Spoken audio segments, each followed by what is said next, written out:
काही काही वास्तू कमाल असतात. आता सोमनाथ मंदिरच पहा, असंख्य आक्रमणं होऊन सुद्धा पुन्हा पुन्हा उभं राहिलेलं हे मंदिर हे 12 ज्योतिर्लिंगांपैकी एक आहे.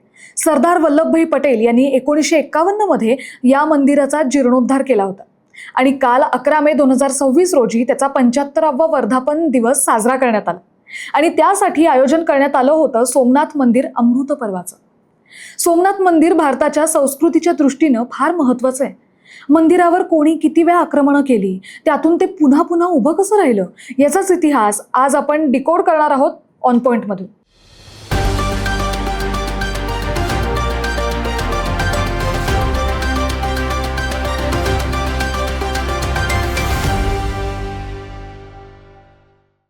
सरदार वल्लभभाई पटेल यांनी 1951 मध्ये या मंदिराचा जीर्णोद्धार केला होता आणि काल 11 मे 2026 रोजी त्याचा 75वा वर्धापन दिवस साजरा करण्यात आला. काल सोमनाथ मंदिराच्या कळसाला देशभरातील 11 पवित्र तीर्थक्षेत्रांमधील पाण्यानं अभिषेकही करण्यात आला. त्यासाठी एक विशिष्ट प्रकारचा कलश वापरला गेला आणि मंदिराच्या 90 मीटर उंच कळसावर या पाण्यानं अभिषेक करण्यात आला. या कार्यक्रमाला पंतप्रधान नरेंद्र मोदींनीही हजेरी लावली. त्यांच्या हस्ते काल महापूजा सुद्धा झाली. विशेष म्हणजे हे मंदिर जवळपास 1000 वर्षांपूर्वीचे आणि ते गजनीचा मोहम्मद, अल्लाउद्दीन खिलजी आणि औरंगजेब यांसारख्या आक्रमकांनी अनेक वेळा लुटलं आणि नष्ट सुद्धा केलं होतं. परंतु तरी ते पुन्हा उभं राहिलं. कसं ते आपण आज पाहणार आहोतच. पण पहिल्यांदा या मंदिराला सोमनाथ हे नाव कसं पडलं ते पाहू. खरं तर यामागेही काही आख्यायिका आहे. आपल्याकडे चंद्रदेवाला सोम असंही म्हणतात. चंद्रदेवाला दक्ष प्रजापतीनं शाप दिला होता. या शापामुळे चंद्राचं तेज कमी होऊ लागलं होतं, जवळपास नष्टच व्हायला लागलं होतं. तेव्हा चंद्रदेवांनी प्रभास क्षेत्रात भगवान शंकरांची कठोर तपश्चर्या केली. भगवान शिव त्यांच्यावर प्रसन्न झाले आणि त्यांनी चंद्राला शापातून मुक्त केलं. त्या स्मरणार्थ चंद्रदेवांनी सुवर्ण मंदिर उभारलं. त्यामुळं या स्थानाला सोमाचा नाथ, सोमाचा स्वामी असं नाव प्राप्त झालं. स्कंदपुराण, शिवपुराण आणि अनेक प्राचीन ग्रंथांमध्ये सोमनाथ मंदिराचा उल्लेख आपल्याला बघायला मिळतो. पण मंदिराची वाटचाल काही सोपी नव्हती बरं का. सोमनाथ मंदिरावर अनेक आक्रमकांनी स्वाऱ्या केल्या आणि मंदिरं लुटायचा प्रयत्न सुद्धा केला. नेमके हे हल्ले कधी झाले आणि कुणी केले ते जाणून घेऊया. इसवी सन 1025 मध्ये पहिल्या भीमदेव राजाच्या कारकिर्दीत अफगाणिस्तानातील आक्रमक मोहम्मद गजनीनं सोमनाथ मंदिरावर हल्ला केला. कारण त्या काळात सोमनाथ मंदिर अतिशय श्रीमंत असल्याची माहिती त्याला मिळाली होती. त्याची लूट करण्यासाठी त्यानं भारतावर स्वारी केली आणि मंदिराचं संरक्षण करण्यासाठी हजारो हिंदूंनी आपल्या प्राणाची आहुती दिल्याचं वर्णन आपल्याला बघायला मिळतं. गजनीनं मंदिरातील संपत्ती लुटली. या लुटीत त्यानं हिरे, सोनं, रत्न आपल्या सोबत नेली. पण महत्वाचं म्हणजे मंदिर इतक्या मोठ्या प्रमाणात उद्ध्वस्त होऊन सुद्धा लोकांची श्रद्धा मात्र संपलेली नाही.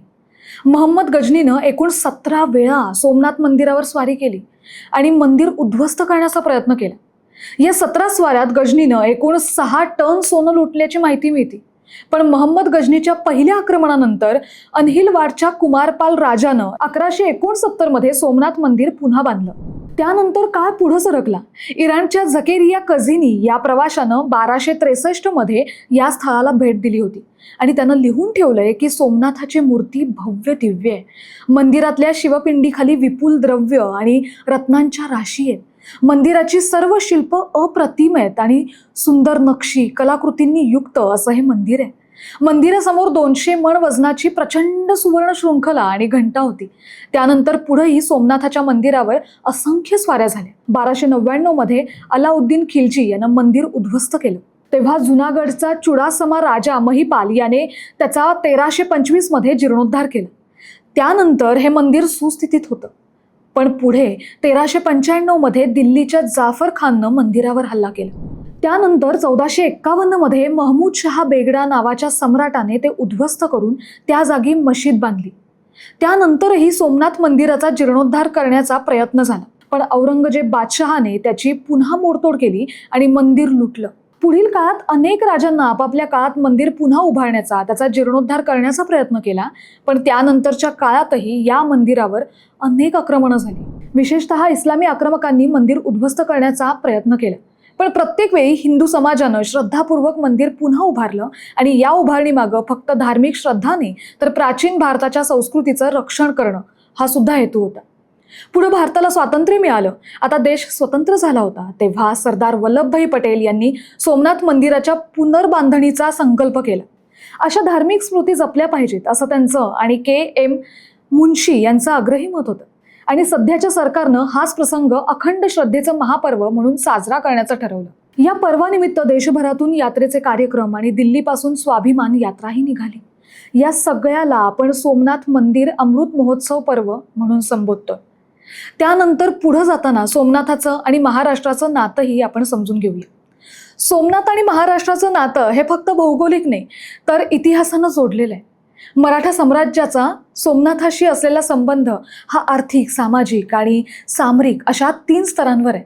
इंदूरच्या होळकर घराण्याच्या राणी अहिल्याबाई होळकर या मराठा राजवटीच्या देखील भाग होत्या.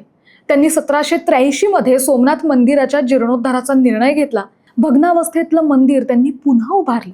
समुद्री लाटांच्या धक्क्यापासून आणि भविष्यातील गोळीबारापासून संरक्षण करण्यासाठी त्यांनी नवीन मंदिर थोडं आतल्या बाजूस उभं केलं. यातून आपल्याला अहिल्याबाईंची दूरदृष्टी दिसून येते. त्यानंतर आर्थिक स्तरावर मराठ्यांनी सोमनाथ वेरावल परिसराकडे केवळ तीर्थक्षेत्र म्हणून नाही तर महसुली मालमत्ता म्हणून सुद्धा समजून घेतलं.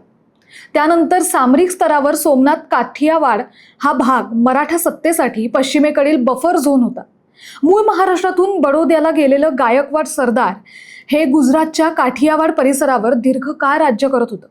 त्यांच्या वतीनंच स्थानिक वतनदार, कारकून, पटेल, पटवारी या यंत्रणेनं सोमनाथ आणि आसपासचा कारभार चालवला. सोमनाथचा रोजचा कारभार आणि मोठ्या निर्णयांचं वजनही मराठा सत्तेच्या कक्षेमध्ये राहिल्याचा इतिहास सांगतो.